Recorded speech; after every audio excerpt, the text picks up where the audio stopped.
This episode of Brains on Games is all about gardening, Japanese style. Welcome to Brains on Games. I'm Dr. Brian McDonald, and this episode is all about a game where the players will be building Japanese gardens. It's a game called Miyabi. Miyabi is a game that can be played with kids aged 8 and older. It says on the box aged 8 to 99. You can play with between 2 and 4 players, and you can play a game in around 30 minutes or so. Miyabi is a game that's published by HABA, which that's a company that makes a whole bunch of great games. Usually, though, HABA is thought of as a company that makes kids' games. But this one, I think, works well with the older crowd as well. In fact, it's designed by Michael Kiesling, who also designed Azul, which is a fantastic game about building tile walls in Portugal. This game is about building a Japanese garden. Let's take a look. Each player is going to have a mat like this, and this is the central scoreboard where you keep track of the rounds. So you've got tiles that you're going to be laying in your garden that are different sizes and shapes. So you've got a corner tile like this. You've got a long tile. There's a few of these. A couple of tiles are a little bit shorter, and then you've got some tiles that are just one little square. And you notice that the tiles have objects on them for your garden. Those objects correspond to the objects here on your scoring card. And what this means is that you can only place these objects in the corresponding row that you can see here on the card. So I can put this little bush right here, but I can't put it up on this other row.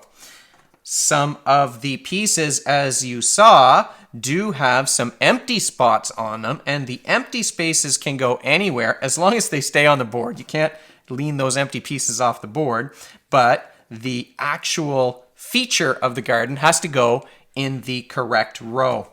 What you'll do in this game is draft those pieces. So the first player will have a little bonsai tree that will identify who's going first, and that gets passed around at the end of each round.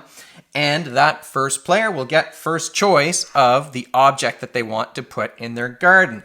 They'll place that object like this. Well, it could go anywhere you like, as long as the feature is in the right row. You might put it this way. Okay, now there are 2 objects here. I'm going to get 2 points for placing these little pagodas.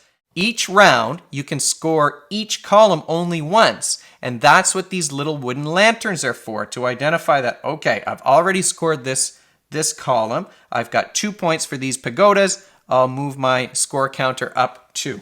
The play will continue to go around with each player drafting their piece, putting it on their board, scoring that column. So this is going to be 3 more points. You're probably at the beginning going to be trying to get as many of these pieces, these long pieces with 3 things on them, as you possibly can.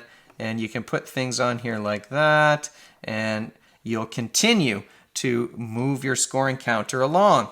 Once everyone has scored each of those columns, that's the end of the round. Now, there might be some turns where you won't be able to place one of these objects, but in my experience, usually each player is able to put a piece down. I think it only happened once that someone wasn't able to place something, and that was later in the game where they had already they had already built up their garden quite a bit. Now, where it starts to get interesting, I think, is once things start to build up, as you can see here. On the next round, now I can begin to cover up these tiles. Once more, I can't knock things off to the side. If I put a tile on top of others, it has to be fully balanced like this. Now, what happens in this case is that if I place this koi pond with 3 fish in it right up here, the score is it's not only worth 3, it's worth 3 times the level at which it was placed. So now I'm going to get 6 points for those fish instead of only 3. And you wind up with this trade-off because there's another way that you get points. At the end of the game, the player who has the most of these red bushes showing is going to get 15 extra victory points. The second most player will get 7. Here, the player with the most pagodas showing will get 12. The second most will get 6. You may not want to cover up these features that you've built up underneath, but at the same time, you do want to stack those things high. There's another way that you get points. The first player to stack 5. In other words, if I'm able to get this koi pond really high, here we'll put it like this, so that a koi winds up on level 5, then I'll get, oh, and I picked the right one. I'll get 8 extra points at the end for being the first one to reach 5.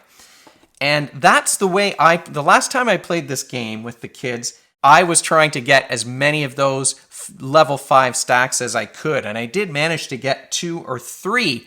Everyone else was really competing to get the most objects in their row, and you know what? I was ahead through the entire game because of those multiples. Once you start putting things at level 5, that's 5 points for this one little fish. I was ahead the entire game because of the multiples, but at the end I lost by 1 point because someone else had enough of those most objects points to win the entire game. As you play through the game, your garden might start to look something like this, and you're making some choices about whether I want this piece to maybe cover up these so that I can get those immediate points, but maybe I don't want to cover those things up because I won't have the most objects at the end. I might choose this piece instead, even though there's only 1 on there, just because that's going to give me that 1 extra object, and then on a later turn, maybe I'll cover that one up, but then I'm getting 3.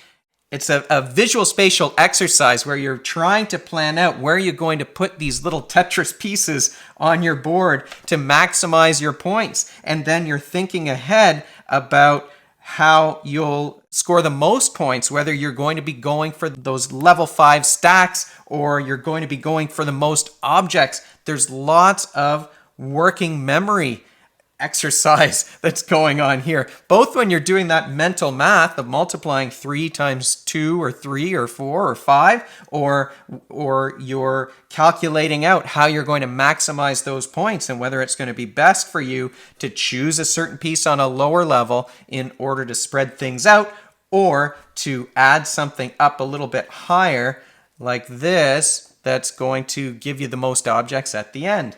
And that is Miyabi in a nutshell. It's a quick visual spatial game where you're trying to visualize how best to spread out that garden and stack it up as high as possible. It's a working memory game where you're doing math calculations and you're juggling numbers to maximize those points. Thanks to Tiffany at HABA USA for sending this game along in a package with games like Go Cuckoo and some other games I've talked about on the show. And if you have any questions or suggestions for me, you can find me at brian@brainsongames.ca.